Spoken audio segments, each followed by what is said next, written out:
Tu l'as ratée. Elle t'a donné le feu vert, elle a ouvert la porte de son intimité par un simple battement de cils, une inclinaison de la nuque, un silence prolongé, et tu es resté là, aveugle, figé dans ton hésitation de gentil garçon. Tu as cru qu'il fallait attendre une invitation écrite, un aveu verbal, une preuve logique. Mais la logique est le tombeau du désir. Pendant que tu cherchais à analyser ces mots, son instinct animal cherchait un prédateur, et il n'a trouvé qu'un spectateur. Bienvenue sur Amour stoïque.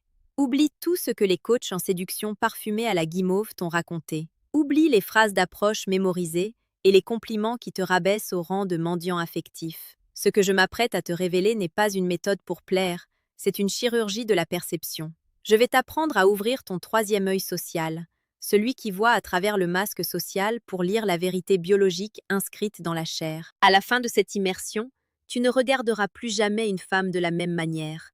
Tu ne seras plus celui qui espère, mais celui qui sait. Marc Aurèle écrivait dans ses Pensées pour lui-même que tout ce que nous entendons est une opinion, non un fait, et que tout ce que nous voyons est une perspective, non la vérité. Le stoïcien ne se laisse pas abuser par les apparences. Il ne fantasme pas l'intérêt d'une femme pour flatter son ego, et il ne s'effondre pas face à une apparente froideur. Il observe le réel avec une neutralité chirurgicale. Pour dominer ton destin amoureux, tu dois d'abord dominer tes sens. Tu dois apprendre à distinguer le bruit social du signal biologique. Car une femme peut dire non avec ses lèvres tout en hurlant oui avec son corps, ou t'offrir son plus beau sourire tout en te classant définitivement dans la catégorie des outils jetables. Si tu veux sortir du désert affectif, tu dois devenir l'observateur. Le premier signe, le plus subtil et pourtant le plus révélateur, est la dilatation de l'espace personnel. Observe la distance. Dans la matrice sociale, nous maintenons tous une bulle de sécurité d'environ 1 mètre. Une femme qui n'a aucun intérêt pour toi renforcera cette barrière, utilisant son sac, son téléphone ou une posture fermée pour signifier que la frontière est gardée. Mais celle qui commence à ressentir l'appel de ton énergie stoïque va, de manière presque imperceptible, laisser cette bulle s'effriter. Elle va se pencher vers toi pour une raison futile. Elle va laisser traîner son bras sur la table. Elle va réduire l'espace de quelques centimètres. Ce n'est pas un hasard, c'est une invitation gravitationnelle. Si tu ne perçois pas cette faille dans sa défense, tu es déjà mort à ses yeux. Tu dois comprendre que le désir est une tension qui nécessite une proximité physique croissante. Si tu restes à distance respectable, tu restes un ami. Le stoïcien, lui, repère cette faille et y installe sa présence avec un calme olympien. Le deuxième signe touche à la psychologie obscure, le test de la conformité émotionnelle. Une femme qui commence à être magnétisée par ton aura va inconsciemment chercher à s'aligner sur ton état interne. Si tu es calme, elle ralentira son débit de parole. Si tu es silencieux, elle cherchera à combler le vide, ou, plus révélateur encore, elle acceptera ce silence avec une nervosité palpable. C'est ici que beaucoup d'hommes échouent. Ils paniquent face au silence et brisent la tension en parlant trop. C'est exactement le concept du miroir froid que je détaille avec une précision brutale au chapitre 4 de mon ouvrage, Le manuel brutal du séducteur stoïque. Si tu n'as pas ce livre entre les mains, tu ne comprendras jamais comment réagir à ce test de pression. Tu vas t'agiter, tu vas vouloir la rassurer, et en faisant cela, tu vas tuer l'attraction.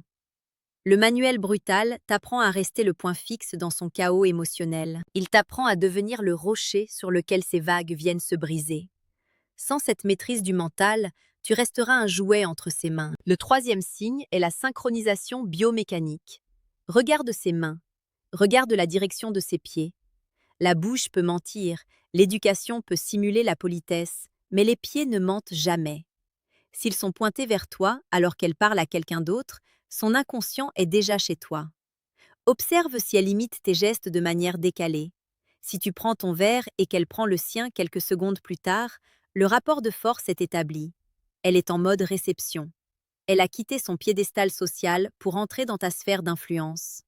C'est le moment où le prédateur stoïque reconnaît sa proie, non pas pour la détruire, mais pour la guider. Tu dois être capable d'analyser cette vibration de la voix, ce léger tremblement dans l'intonation qui trahit une perte de contrôle.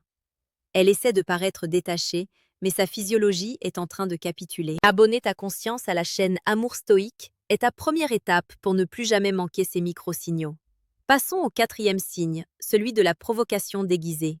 Beaucoup d'hommes pensent qu'une femme qui les contredit ou qui les taquine est une femme désintéressée. C'est une erreur de débutant. L'indifférence est plate, grise et silencieuse. La provocation, même acide, est une forme d'investissement énergétique. Elle te teste. Elle veut voir si tu es un homme de paille que le vent emporte ou un pilier de granit. Elle cherche à fissurer ton masque stoïque pour voir ce qu'il y a derrière. Si tu t'offusques, si tu te justifies, tu as perdu. Si tu souris avec un mépris bienveillant, si tu restes de marbre, tu augmentes sa température interne. Elle veut savoir si tu es capable de dompter son insolence. C'est un jeu d'ombre où le silence est ton arme la plus tranchante. Le cinquième signe fait basculer la rencontre du côté de l'animalité. Le contact visuel prolongé et la focalisation sur la zone triangle. Si son regard descend de tes yeux vers tes lèvres, puis remonte, ce n'est plus une discussion, c'est un prélude. Ce type de regard n'est pas social, il est biologique. C'est l'introduction directe à ce que je nomme la domination silencieuse dans le manuel sexuel du stoïcien impitoyable. À ce stade, le temps doit se dilater. Si tu n'as pas les codes de la tension charnelle décrits dans ce manuel, tu vas rater le virage. Tu vas continuer à parler de météo ou de travail alors que son corps appelle une invasion. Le manuel sexuel n'est pas un livre de conseils, c'est une arme de destruction massive de la timidité. Il t'apprend comment transformer un simple bonjour en une nuit de possession totale, comment utiliser ton regard pour la déshabiller psychologiquement avant même de l'avoir touchée. Ne pas posséder ce savoir, c'est aller à la guerre avec un pistolet à eau. Le sixième signe est la réceptivité au toucher accidentel. Un effleurement de l'épaule, une main qui frôle la tienne. Si elle ne recule pas, si elle ne crée pas une micro-tension de retrait, la porte est grande ouverte. Le stoïcien ne demande pas la permission pour exister dans l'espace physique. Il occupe le terrain. Il observe comment elle réagit à sa proximité immédiate. Si elle commence à jouer avec ses cheveux tout en maintenant ce contact visuel dont nous parlions, elle libère des phéromones de soumission. Elle attend que tu prennes les commandes. C'est ici que la plupart des hommes tombent dans la friend zone. Ils voient le signe, mais ils ont peur de passer pour des agresseurs. Le stoïcien sait que l'hésitation est l'insulte suprême à la féminité.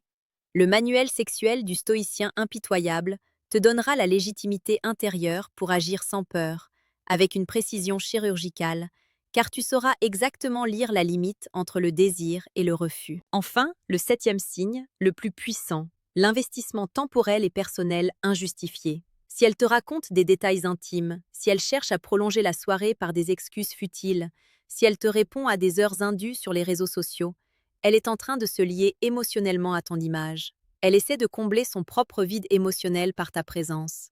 Elle cherche en toi le leader, le guide, l'homme qui ne vacille pas. Elle a besoin de ton autorité calme dans ce monde de chaos. Regarde-toi dans le miroir. Qui es-tu aujourd'hui?